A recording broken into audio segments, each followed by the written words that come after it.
नमस्कार, ये NB news देख रहे हैं आप। मैं हूं आपके साथ पल्लवी राजपूत और हमारे खास कार्यक्रम राष्ट्र धर्म में आप सभी का स्वागत है। चलिए रुख करते हैं आज के मुद्दे का। पूर्व केंद्रीय मंत्री और बीजेपी के पूर्व नेता यशवंत सिन्हा आज कोलकाता पहुंचकर तृणमूल कांग्रेस में शामिल हो गए। उन्होंने टीएमसी का झंडा लहराते हुए ममता बनर्जी की पार्टी का हाथ थाम लिया।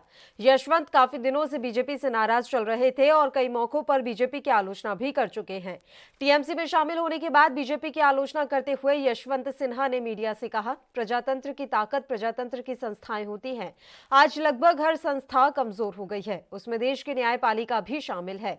हमारे देश के लिए ये सबसे बड़ा खतरा पैदा हो गया है। अटल जी के समय में बीजेपी सर्वसम्मति पर विश्वास करती थी, लेकिन आज की सरकार कुचलने और जीतने में विश्वास करती है। अकाली दल, बीजेडी, शिवसेना पहले ही बीजेपी का साथ छोड़ चुकी है। आज बीजेपी के साथ कौन खड़ा है? सिन्हा ने कहा, इसमें कोई शक नहीं है कि तृणमूल कांग्रेस बहुत बड़े बहुमत के साथ सत्ता में वापस आएगी। बंगाल से पूरे देश में एक संदेश जाना चाहिए कि जो कुछ मोदी और शाह दिल्ली से चला रहे हैं, अब देश उसको बर्दाश्त नहीं करेगा।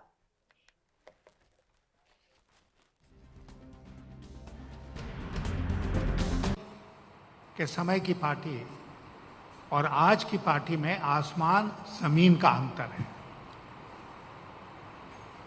अटल जी कंसेंसस में विश्वास करते थे, आज की सरकार क्रश करने में विश्वास करती है। अटल जी लोगों को कोऑप्ट करते थे, आज की सरकार लोगों को कॉन्कर करना चाहती है, उनके ऊपर जीत हासिल करना चाहती है। आज की जो भारतीय जनता पार्टी है, उसके साथ कौन है खड़ा? अकाली दल छोड़ चुका, शिवसेना छोड़ चुकी, बाकी जितने नाम हमने लिए कोई भी आज साथ नहीं है। हाँ, अकाली छोड़ गए, जो सबसे पुराने सहयोगी थे। The tipping point actually was the attack on Mamata ji in Nandigram. That was the tipping point. और आज जब उनसे हमारी मुलाकात हुई और जो उन्होंने उस घटना के बारे में वर्णन दिया, उससे साफ हो गया कि जिन ताकतों के साथ आज बंगाल में तृणमूल कांग्रेस का और बंगाल की जनता का मुकाबला है, वो किसी भी हरकत से बाज नहीं आएंगे।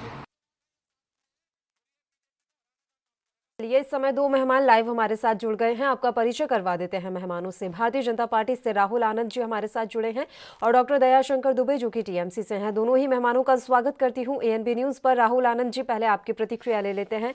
सर, वैसे तो यशवंत सिन्हा के साथ आप लोगों का नाता कुछ खास रहा नहीं था, लेकिन जिस तरीके से आज उन्होंने टीएमसी का दामन थामा है, उसके बाद क्या लग रहा है? क्या टीएमसी अब मजबूत स्थिति में है उनके जाने से?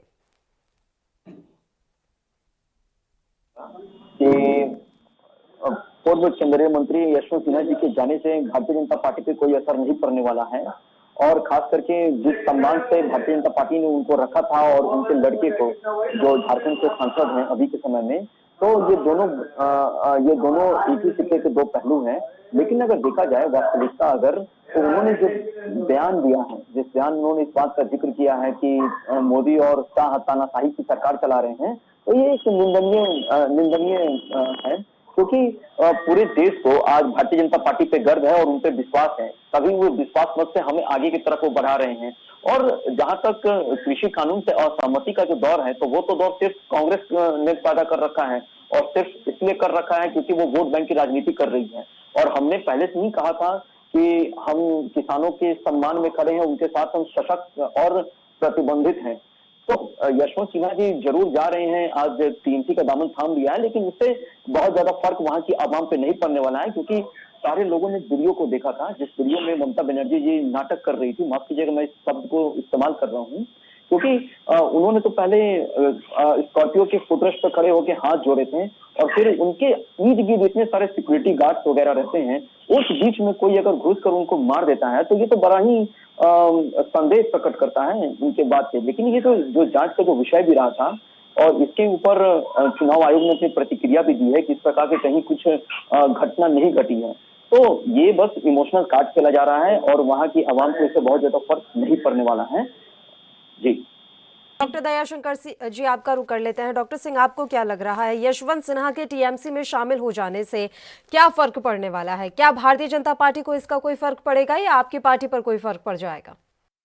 देखिए, जिस तरह से राहुल आनंद जी बता रहे हैं कि फर्क नहीं पड़ता है, तो ये बताएं कि टीएमसी के कुछ दागी नेताओं को, दागी और बागी नेताओं को लिए हैं, तो उससे टीएमसी को क्या फर्क पड़ेगा? और ये तो सिन्हा साहब तो ऑलरेडी कभी विवादित व्यक्ति रहे नहीं, या उनके ऊपर किसी तरह का आरोप प्रत्यारोप है नहीं। हम लोग तो जो नीट एंड क्लीन व्यक्ति होता है, साफ सुथरी जिसकी छवि होती है, उनको लेने का काम करते हैं। वो विवादित नहीं होते हैं, न तो उनके ऊपर आपराधिक मामले दर्ज होते हैं पहले से। तो हमारी जो पार्टी है इसका बहुत ख्याल रखती है कि किसकी छवि कैसी है। तो सिन्हा जी का छवि के बारे में वर्णन करने की जरूरत नहीं है, काफी हद तक उससे पार्टी को बेनिफिट मिलेगी। और लेकिन बात यहाँ पर यह है कि आपके काफी सारे नेता वहां चले गए, लेकिन वहां से कुछ गिने चुने ही आए, और मुझे लग रहा है कि यशवंत सिन्हा ही आपके पास अभी आए हैं। तो ये कोई बड़ा आपके लिए मुद्दा नहीं है कि आपके लगातार जाए जा रहे हैं और वहां से आने वालों की संख्या इतनी कम? जिसके पास जनता होती है वो संख्या की गिनती नहीं करता ना। अपने पार्टी में क्या है कि ग्रास रूट पे काम हम लोग करते हैं, बूथ वाइज काम करते हैं। जनता हर एक पार्टी के फेवर में होनी चाहिए। देखिए जैसे इनके साथ क्या स्थिति है, नौजवान, महिला, इसके बाद किसान, टोटल व्यापारी, ओवरऑल इनको छोड़ चुके हैं। इनके साथ संगठन में काम करने वाले जो भी पार्टियां रही, वन बाय वन करके इनका साथ छोड़ रही है। तो सिर्फ कुछ नेताओं को अपने पार्टी में सम्मिलित करने से क्या फर्क पड़ता है? पब्लिक को साथ होना चाहिए। जनता जिसके साथ होती है उसकी सरकार बनेगी। राहुल आनंद जी, यशवंत सिन्हा जैसे ही टीएमसी में शामिल हुए तो उन्होंने बड़ा बयान देते हुए कहा कि कंधार विमान अपहरण मामले में खुद को सौंपने को तैयार थी ममता। आपकी प्रतिक्रिया राहुल जी इस पर? देखिए, ये जो कंधार विमान हाईजैक हुआ था और ममता जी ने उस समय जो अपनी प्रतिक्रिया दी थी, मैं उस बात का सम्मान करता हूं, लेकिन आपको मैं बता दूं अब चीजें बदल चुकी हैं। और ये वही ममता बनर्जी जी हैं जो 2005 में जब यूपीए की सरकार में जब कैबिनेट में थी, तो इन्होंने स्पीकर के सामने जाकर एक बंच फेंका था, कागज का बंच फेंका था, जिसमें और उनके पास ये पुख्ता सबूत थे सीएए और एनआरसी के। इन्होंने इस बात को कहा था कि इसके ये पुख्ता सबूत हैं जो वहां की वाम दल की जो सरकार थी, जिन्होंने बांग्लादेश घुसपैठियों को वेस्ट बंगाल में बसाया था और वोटर बना लिया था। और जब सत्ता का परिवर्तन के नारा देने के बाद जब ममता बनर्जी जी सत्ता में आई, तो उसके बाद वो घुसपैठियों की प्रेमी हो गई। तो ये चीजें बदलते रहती हैं। अब ये वोट बैंक की राजनीति है और कब किसने क्या कहा वो समय के हिसाब से बदलता जाता है। जिस प्रकार से ममता बनर्जी जी ने अपनी बातों को बदल दिया और उन्होंने इस चीज को कहा, पूरे देश में देखा कि सबसे ज्यादा बेचैनी अगर कहीं सीएए और एनआरसी की कहीं थी तो वो बंगाल की मुख्यमंत्री के ऊपर दिख रही थी। पता नहीं उन्हें किस बात की इतनी बेचैनी थी। तो लोग आज के डेट में समझदार हैं और हमारे एक मित्र दयाशंकर जी ने जो बात कही है कि आज भारतीय जनता पार्टी से बहुत लोग दूर जा चुके हैं, तो मैं आपको बता देना चाहूंगा कि भारतीय जनता पार्टी विश्व की सबसे बड़ी पार्टी है और उसे जो राष्ट्र हित में जो कदमों को उठाना है तो वो उठाएगी। ये वोट बैंक की राजनीति नहीं करती है, ये मौका परस्त राजनीति नहीं करती है।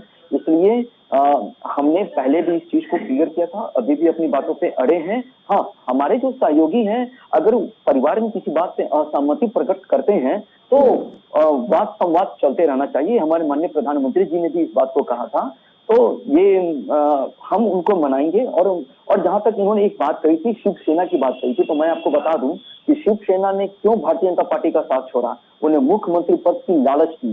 ये वही बात हो गई कि अगर कोई बच्चा 90% लाया है और कोई 3 बच्चे मिलकर 95% लाए हैं, तो ये 3 बच्चों को लेकर एक सरकार बनाना चाहते हैं, उससे फर्स्ट कराना चाहते हैं। और जो अकेले फर्स्ट हुई है उसको कहते हैं कि नहीं, आप उस काबिल नहीं है।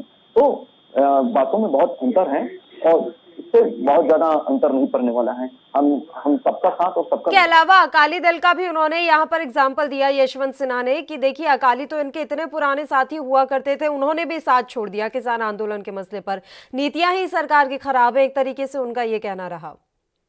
देखिए, मैं आपको बताना चाहूंगा कि जो अकाली दल हमारी सहयोगी रही थी और हम उनका आज भी सम्मान करते हैं, लेकिन कहीं कुछ अगर मति भ्रमित का शिकार अगर हो गए हैं वहां के लोगों ने, जो खास करके खालिस्तानी लोग हैं, जिन लोगों ने उनको हाईजैक कर लिया था, तो ऐसा भी हो सकता है कि जो सरकार के सामने जो प्रेशर है, जो प्रेशर को नहीं झेलने की ताकत अगर नहीं है तो फिर सरकार में रहने का कोई मतलब नहीं बनता है।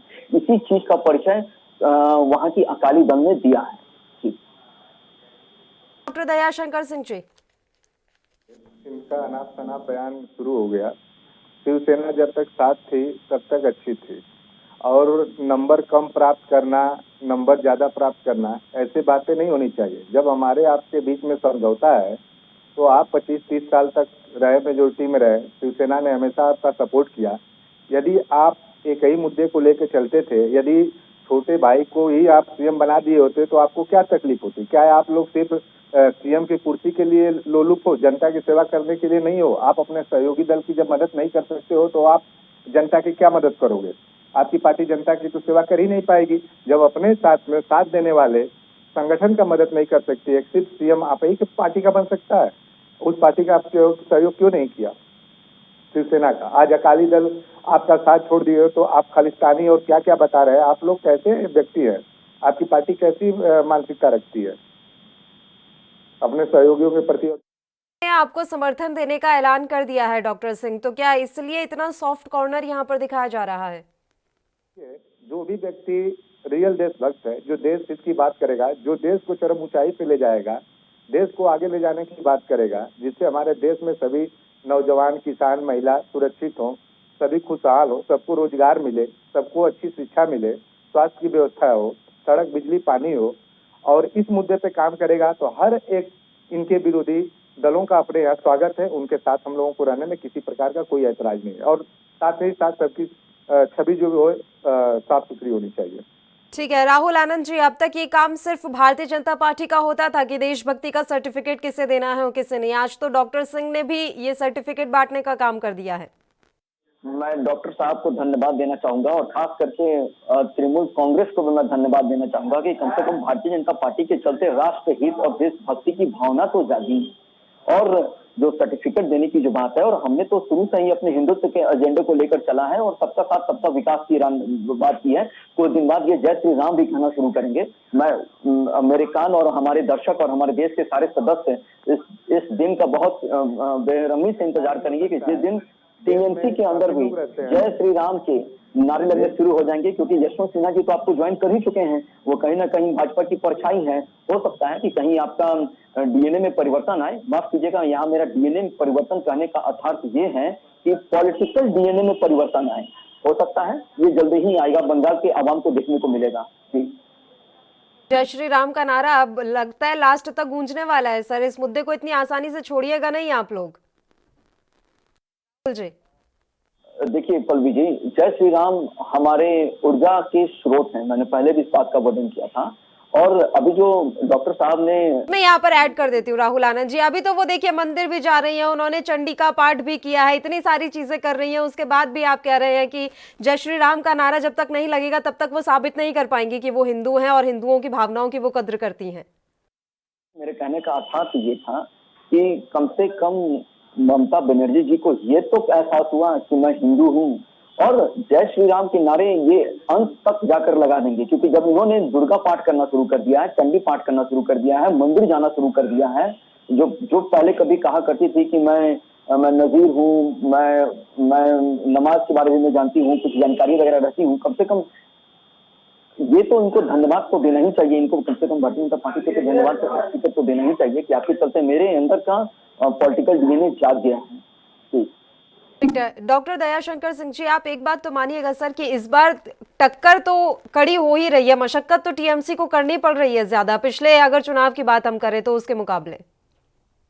देखिए ये भारतीय जनता पार्टी की सोच हो सकती है, क्योंकि जो धरातल पे काम किया है, जिन जिन मुद्दों को मैंने बताया, अर्थव्यवस्था, शिक्षा, स्वास्थ्य, भोजन, घर, किसान, नौजवान, महिला, सबके बारे में काम किया गया है, जमीनी स्तर पे किया गया है। दीदी को लोग, जनता वहाँ की पसंद करती है ना, तो जिस भी लीडर को जनता पसंद करती है तो उसको ज्यादा मेहनत करने की जरूरत नहीं होती है। देखिए दीदी के साथ जो भी घटना हुआ, पूरा बंगाल, पूरा देश दुखित है, और इवन यहाँ तक कि अब तो जनता ने मोर्चा संभाल रखा है। इस बार तो प्रचंड बहुमत देने जा रही है, 250 प्लस सीटें आने की अब उम्मीद हो गई है। राहुल आनंद जी आपके पास लौट रहे हैं सर, आपका जवाब हम जरूर लेंगे, लेकिन उससे पहले एक छोटे से ब्रेक के लिए हम बुलेटिन में रुक लेते हैं, फौरन हाजिर होंगे।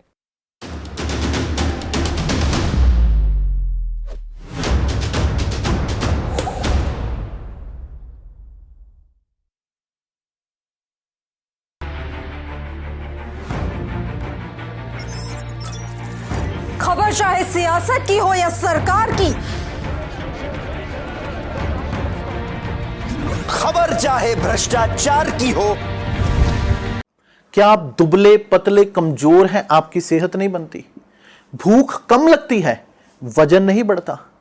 दरअसल मेन बात खाना पीना खाना नहीं है, मेन बात है खाया पिया लगना। और अगर खाया पिया लगेगा ही नहीं तो सेहत बनेगी कैसे? इसलिए हमारी संस्था सन्यासी आयुर्वेदा ने एक ऐसी दवा बनाई है जो कि आपके पाचन तंत्र को, आपके लीवर सिस्टम को ठीक करने का काम करती है, ताकि आप जो भी खाएं उसका पूरे का पूरा निचोड़ आपके शरीर को लगे, आपकी भूख बढ़े, खाया पिया सही से लगे, नया खून बने, हड्डियों में जान आए, वजन बढ़े, ताकत बढ़े, चेहरे पर नूर आए और आप मोटे तगड़े खूबसूरत पर्सनैलिटी के मालिक बन जाएं। यह दवा पूरी तरह से आयुर्वेदिक होती है। इसका शरीर पर कोई भी साइड इफेक्ट, कोई भी नुकसान या दुष्प्रभाव नहीं होता। लड़के लड़कियां दोनों इसका इस्तेमाल कर सकते हैं और पहले 15 दिन के अंदर ही आपको इसका असर महसूस हो जाएगा। सिर्फ 650 रुपए की पूरे 1 महीने की दवा होती है और आप इसे घर बैठे 01145454545 पर फोन करके दवा मंगवा सकते हैं।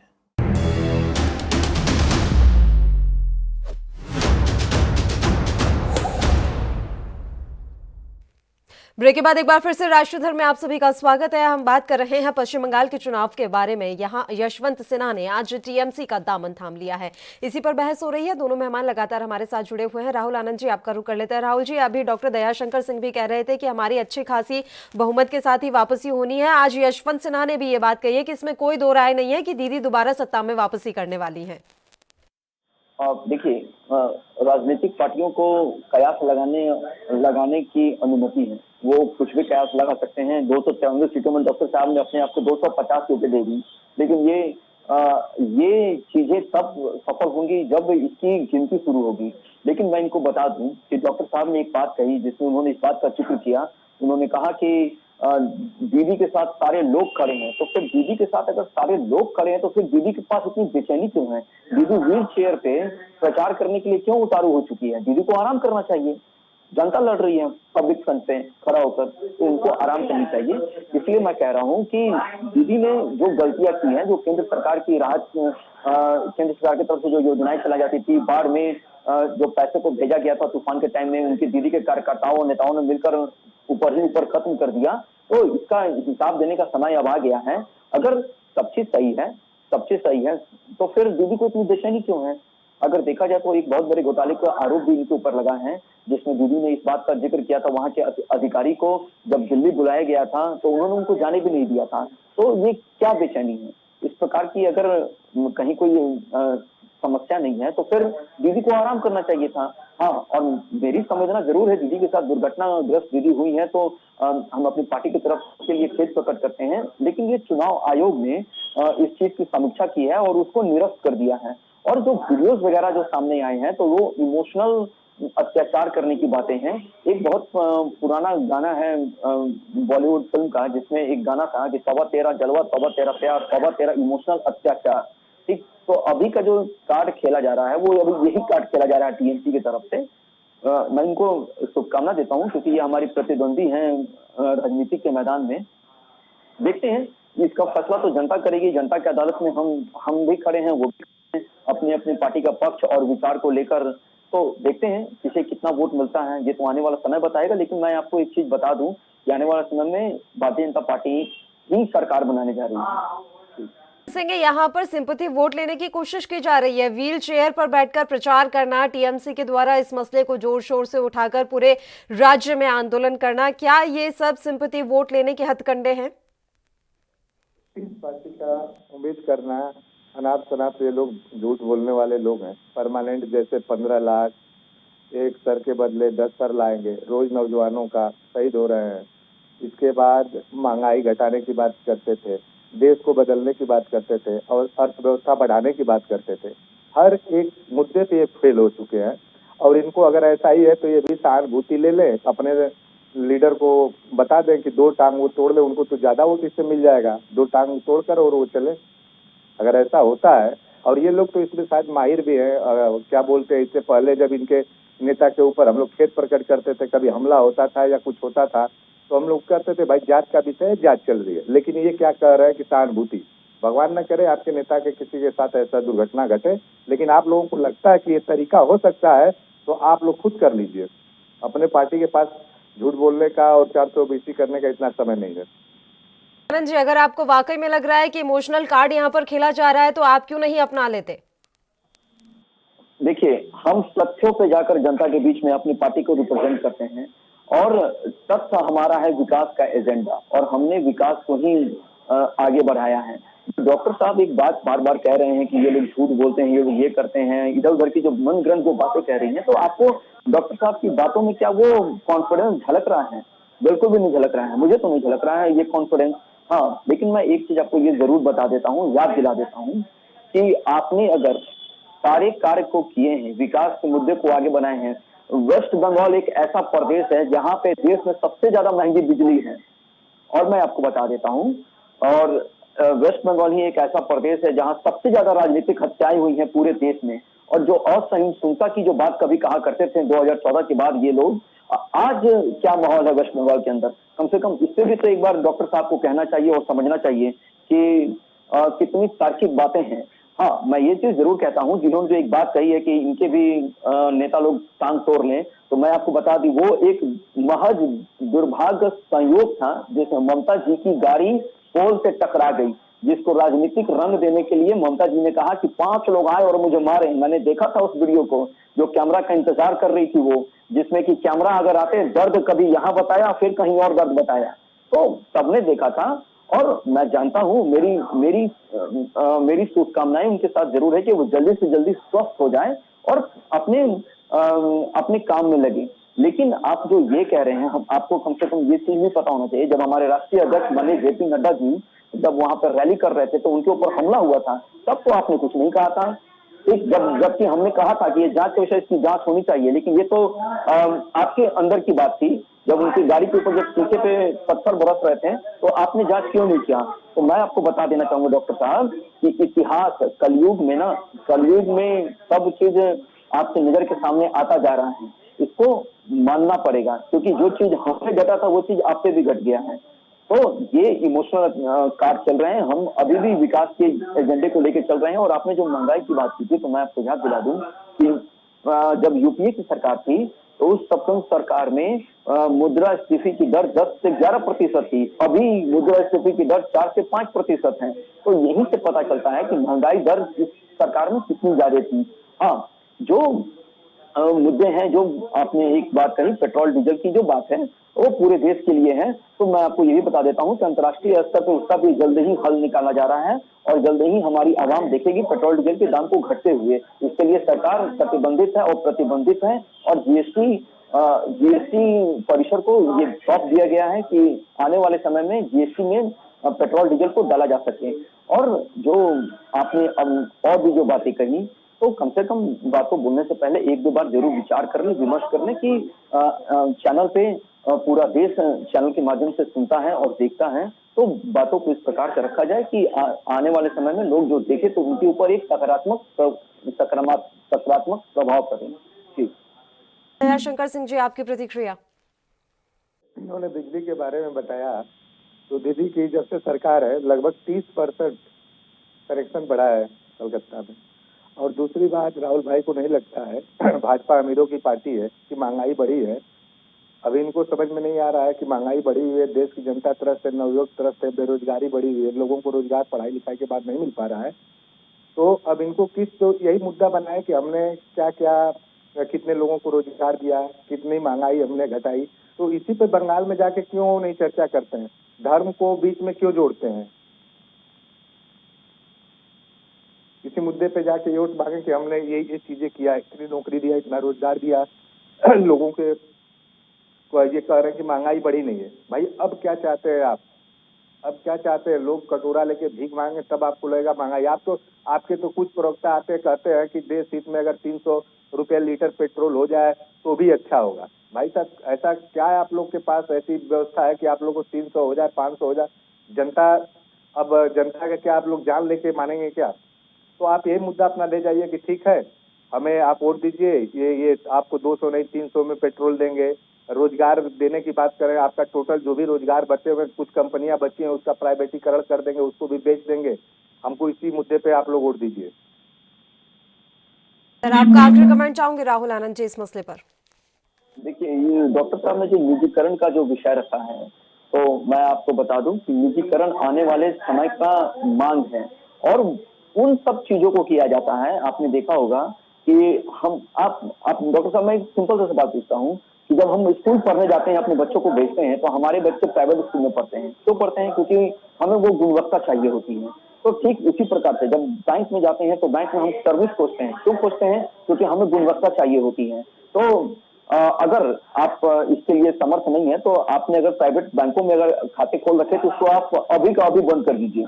और मैं आपको बता दूं कि जो ट्रांसपोर्ट की जहां तक बात है, तो अमेरिका, चाइना, रसिया, जितने भी बड़े बड़े कंट्री हैं, वो सबों ने आज से 50 साल पहले अपने ट्रांसपोर्ट को बेच दिया था और वहां पे उन्होंने गुणवत्ता का निखार कर दिया था।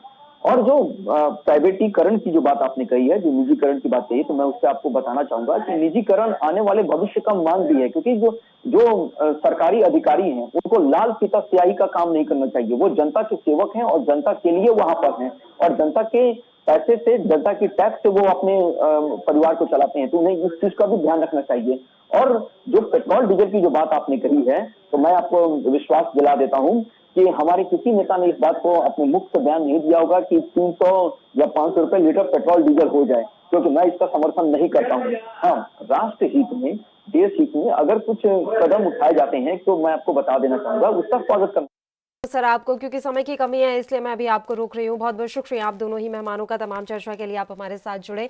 तो आपको बता दें कि पश्चिम बंगाल की सियासत में रोजाना नए नए रंग देखने को मिल रहे हैं। अब यशवंत सिन्हा टीएमसी में शामिल हो गए हैं। देखने वाली बात रहेगी कि उनका टीएमसी में जाना किसके लिए फायदे और नुकसान का सौदा साबित होता है। इसी के साथ राष्ट्र धर्म में फिलहाल के लिए इतना ही। मुझे दीजिए इजाजत। नमस्कार।